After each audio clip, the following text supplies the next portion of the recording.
Long distance relationship কেন টেকে না? আমাদের লাইফে এটা একটি খুব বড় সমস্যা। লং ডিস্টেন্স রিলেশনশিপ, এই যে ডিস্টেন্সের দরুন সম্পর্কটা টেকে না। যেহেতু তার সাথে দেখা করা যাচ্ছে না, শুধু ফোনেই কথোপকথন হচ্ছে, তার কাছে যাওয়া যাচ্ছে না, তার সাথে ঘুরতে যাওয়া যাচ্ছে না, যখন খুশি তার সাথে দেখা করতে পারছি না, এগুলোই কি কারণ? লং ডিস্টেন্স রিলেশনশিপের মুখ্যম কারণ কি এগুলোই, যার জন্য সম্পর্কটা টেকে? হে গাইস, আমি রাজেশ আবারও একটা নতুন ভিডিও নিয়ে চলে এসেছি তোমাদের মধ্যে। আশা করি তোমরা সবাই ভালো আছো।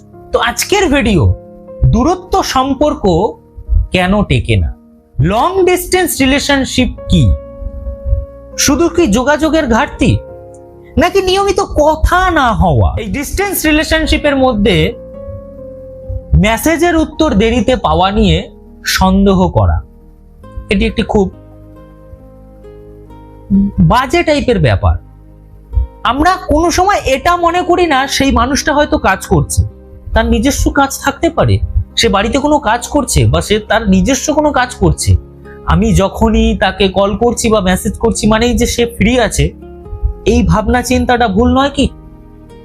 আমি এখন ফ্রি আছি, সে তো নাও ফ্রি থাকতে পারে, তার তো কাজ থাকতে পারে। তাহলে এই বিষয়টা নিয়ে সন্দেহ করে তার সাথে ঝগড়া করা, মনোমালিন্য, কথা কাটাকাটি, এটা কি ঠিক? আর এই কারণেই ভুল বোঝাবুঝি বেড়ে যায়। একটা সম্পর্কের মধ্যে যখনই সন্দেহ ঢুকে যায়, তখন সেই সম্পর্কের আর স্ট্রং যে পয়েন্টটা সেটা আর থাকে না। তখনই সেই সম্পর্কের মধ্যে ভুল বোঝাবুঝি চলে আসে। তাকে আমি ভুল বুঝছি, সে আমাকে কোনো কারণে ভুল বুঝছে, এর দরুন সম্পর্কটা আস্তে আস্তে ছিন্ন বিচ্ছিন্ন হয়ে যায়। আবার সব লং ডিস্টেন্স সম্পর্ক কি ব্যর্থ হয়? এটা ভুল ধারণা। সব লং ডিস্টেন্সের সম্পর্ক কিন্তু ব্যর্থ হয়ে যায় না। কিছু লং ডিস্টেন্সের সম্পর্ক থাকে দুজন দুজনার প্রতি আবদ্ধ, দুজন দুজনকে প্রচুর পরিমাণে চায়। কোনো কারণবশত হয়তো আমাদের বাড়ি অনেকটা দূরে, আমরা চটজলদি তার সাথে দেখা করতে পারি না, অনেকটা ব্যবধানের পরে গিয়ে আমাদের দেখা করতে হয়, আমাদের মিট করতে হয়। আমরা যখনই ইচ্ছা হলো, কালকে ইচ্ছা হলো দেখা করতে পারবো, এমনটা নয়। তার মানেই কি সম্পর্ক ভেঙে যাবে? না, সব সম্পর্ক কিন্তু এমনটা হয় না। সব লং ডিস্টেন্স সম্পর্ক কিন্তু আবার ছিন্ন বিচ্ছিন্ন হয়ে যায় না।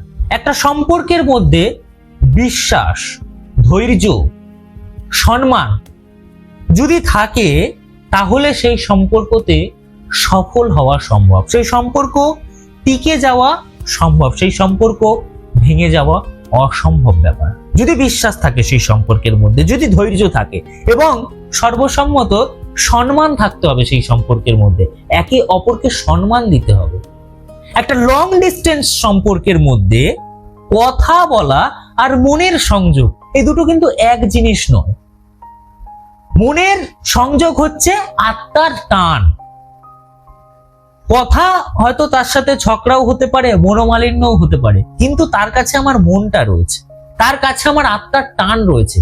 সেই আত্মার টানের দরুনই আমার সম্পর্কটা, হাজার কেউ আমাকে উল্টোপাল্টা কথা বলুক না কেন, হাজার মানুষ এসে আমার মাথাটা মতিভ্রম করে দেওয়ার চেষ্টা করুক না কেন, আমি সেই মানুষটাকে কোনো সময় আমার মন থেকে, আমার মনের মণিকোঠা থেকে সরাবো না।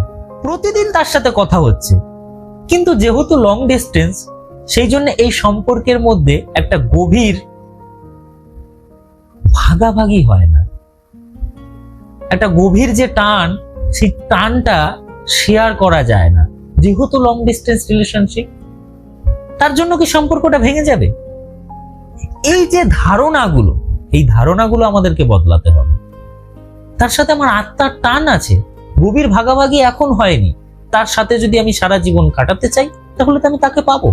আর এই সব কারণবশতই একটা সম্পর্ক ধীরে ধীরে আনুষ্ঠানিক হয়ে যায়। আর এই লং ডিস্টেন্স রিলেশনশিপের মধ্যে এই সব বিষয়গুলো, এই আনুষ্ঠানিক ভাবাপন্ন, যেহেতু তার সাথে আমি টাইম কাটাতে পারছি না, তার সাথে পার্কে যেতে পারছি না, তার সাথে সিনেমা দেখতে পাচ্ছি না, যখন খুশি তার সাথে দেখা করতে পারছি না, এই সব ছোট ছোট কারণের জন্য একটা সম্পর্ক আনুষ্ঠানিক ভাব হয়ে যায়।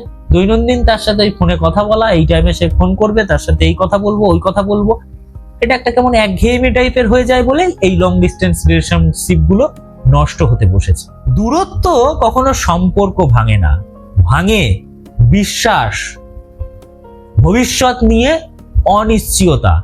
এই বিষয়গুলোই একটি দূরত্ব, একটি লং ডিস্টেন্স সম্পর্ক থেকে বিরত হয়ে যায় এবং এই লং ডিস্টেন্স সম্পর্ক আর স্থায়িত্ব থাকে না, ভেঙে যেতে বাধ্য করে। কারণ সেই সম্পর্কের মধ্যে আর বিশ্বাসটা রাখতে পারি না আমরা, সেই সম্পর্কের মধ্যে আর যে টান, সেই প্রথমের টানটা আর আমাদের মধ্যে নেই। কারণ সে এখন কি করছে তাকে পদে পদে সন্দেহ করা। এতটুকু বলেই আজকের ভিডিওটা আমি শেষ করছি। আশা করি ভিডিওটাতে তোমাদের অনেকের হেল্পফুল হবে। যারা আমাকে অনেক কমেন্ট করে জানাও তাদের সমস্যা সম্পর্কিত বিষয় নিয়ে, আমি চেষ্টা করি সমস্ত কমেন্টের রিপ্লাই আমার ভিডিওর মাধ্যমে তৈরি করে দিতে। তা তোমাদের কোনো সমস্যা যদি থেকে থাকে তোমরা আমাকে কমেন্টে জানাবে, আমি চেষ্টা করব এরকম ভাবে তোমাদের সমস্যার সমাধান করে দেওয়া। তো আজকের মতো এই পর্যন্তই থাক, আবার নেক্সট কোনো এপিসোডে দেখা হবে। ততক্ষণের জন্য টাটা।